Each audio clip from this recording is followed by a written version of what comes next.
প্রশ্ন হচ্ছে, যদি কোনো লোক তার ঘরে টিভি কিনে দেয় যার কারণে তার বাড়ির সবাই গুনাহগার হচ্ছে, এই ব্যক্তি কি দায়ুসের দলভুক্ত হবে? হ্যাঁ, তার স্ত্রীর জন্য যদি দেয় আর তার স্ত্রী গুনাহ করছে তো দায়ুস তাকে বলা যাবে। আর যদি বাড়িতে আরো ক্ষতি হচ্ছে, তো যেমন শুনলেন এগুলি মাতা পিতার নাফরমানির কাজ, দায়ুসও জান্নাতে যাবে না। আর মাতা পিতার যে অবাধ্য, মাতা পিতা সৎ লোক, নামাজি লোক, দিনদার লোক, আর ছেলে বাড়িতে টিভি ঢুকিয়ে, দেখেন টিভি শুধু হারাম নাই, বোঝার চেষ্টা করেন, কিন্তু টিভিকে কন্ট্রোল করে জায়েজ ক্ষেত্রে রাখাই হচ্ছে বড় বিষয়। ছেলে যদি ডাকাত হয় আর বাড়িতে যদি আপনি পেস্তুল রাখেন, তাহলে কি আশা করা যেতে পারে?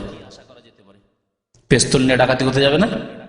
হ্যাঁ, তো যদি আপনার ছেলে মেয়েরা যদি আল্লাহ ভীরু না হয়, দিনদার পরেশগার না হয়, আর বাড়িতে টিভি রাখেন, তাহলে হারাম, কারণ সম্ভাবনা গুনাহ হওয়ার রয়েছে।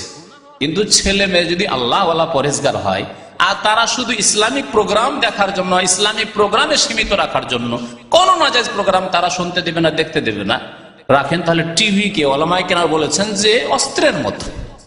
অস্ত্র যদি পেঁয়াজ রসুন কাটার জন্য চাকু রাখেন তাহলে জায়েজ, কিন্তু যদি প্রতিবেশীর সাথে লড়াই করব, সুযোগ পেলে মারবো, সেই জন্য চাকু যদি তেজ করে রাখেন তাহলে হারাম।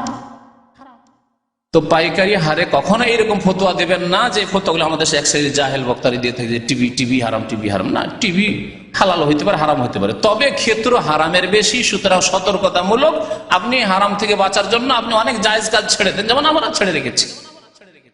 টিভি কেনার পয়সা আছে, তবু টিভি এই জন্যই কিনি না যে হয়তো কন্ট্রোলে রাখতে পারবো না। এইরকম বেশ কিছু আলেম কে জানি যারা প্রথম দিকে টিভি রাখতো না, তারপরে নিজের বাড়িতে টিভি রাখতে শুরু করেছে, তারপরে কিছুদিন তো ভালো চলেছে, তারপরে ছেলে মেয়েরা তার অগোচরে, বাবার অগোচরে দেখা শুরু করেছে। মা ভাবছে যদি বলি তাহলে তো মারধর করবে, স্বামী আমার ছেলে মেয়েদেরকে মারধর করবে, ভয়ে ভয়ে বলছে না, এই করে ছেলে মেয়েগুলো ফাসেক হয়ে গেছে।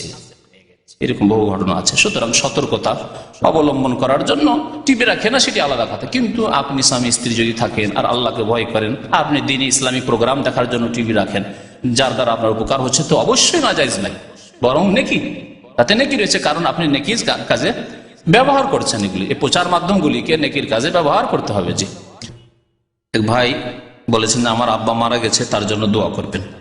আরেক ভাই আজকে বাংলাদেশ থেকে টেলিফোন করেছেন, এখানে থাকতেন দীর্ঘদিন, মিজানুর রহমান বলে, তার ছেলে হয়েছে, প্রথম বিয়ে শাদী করার পরে দোয়া করার জন্য বলেছে। দোয়া করেন আল্লাহ পাক রব্বুল আলামিন যেন আমাদের গুনাহ খাতা মাফ করেন, যারা মারা গেছেন তাদেরকে আল্লাহ পাক জান্নাতবাসী করেন, আল্লাহ পাক যেন তাদেরকে কবরে যেন সুখময় স্থান দান করেন, জান্নাতুল ফিরদৌস তাদের দান করেন, আল্লাহ পাক রব্বুল আলামিন তাদের রুহের মাগফিরাত করেন, আল্লাহ পাক যেন তাদের পরিবার আত্মীয় স্বজনদেরকে সান্ত্বনা দান করেন, আল্লাহ পাক আমাদের ছেলে মেয়েদেরকে যেন সালেহ নেক বানান, তাদেরকে দিনের ভালো আলেম যেন বানান, দিনের ভালো খাদেম যেন বানান, আমিন। ওরস শরীফ, ওরস হচ্ছে শিরকের স্থান। এই যে ওরস লাগে মাজারগুলিতে, এগুলি হচ্ছে শিরকের স্থান। ইয়া রাসূলুল্লাহ, আল্লাহু আকবার, ইয়া রাসূলুল্লাহ, ইয়া গাউসুল আজম, গাউসুল আজম এরা বলছে আব্দুল কাদের জিলানীকে, হে মহান উদ্ধারকারী। গাউস মানে উদ্ধারকারী আর আজম মানে মহান। হে মহান উদ্ধারকারী কে হইতে পারে বলুন তো দেখি? একমাত্র আল্লাহ পাক। রাসূলুল্লাহ সাল্লাল্লাহু আলাইহি ওয়াসাল্লামকে গাউসুল আজম বলা জায়েজ নয়, তাহলে আব্দুল কাদের জিলানী গাউসুল আজম কি করে হলো? কিন্তু ভারতের একটি ধর্ম রয়েছে যে বেরেলভি ধর্ম, যেই ধর্মের অনুসারী হচ্ছে আটরসিরা, মাইজভান্ডারীরা, ফুলতুলিরা, শস্যিনারা, এসব হচ্ছে বাংলাদেশের যে মোটামুটি আরো বেশ কিছু রয়েছে, বহু তরিকা রয়েছে। বাংলাদেশ আবার সবচেয়ে বেশি তরিকা রয়েছে। ভারতে পয়দা হয়েছে কিন্তু আমদানি করেছে সবচেয়ে বেশি, কাস্টমার বেশি বাংলাদেশের। এসব বাতিল ধর্ম, কবর মাজার পূজার ধর্ম তৈরি হয়েছে ইরান থেকে ভারতের মধ্যে। কিন্তু এই বাংলার জমিনটা যেহেতু বেশি সচ্ছল ছিল মুসলিম আমলে, মোগল আমলে, সেজন্য তারা বেশি আমদানি করতে পেরেছে। যতগুলি মাজার, কবর, এগুলি সবচেয়ে বেশি বাংলার জমিনে রয়েছে। এই কারণে আল্লাহ পাক যেন বুঝার তৌফিক দান করেন, শিরক বিদআত থেকে মুসলিম জাতিকে বেঁচে থাকার তৌফিক দান করেন। সুবহান রাব্বিকা রাব্বিল ইজ্জাতি আম্মা ইয়াসিফুন ওয়া সালামুন আলাল মুরসালিন ওয়া আলহামদুলিল্লাহি রাব্বিল আলামিন।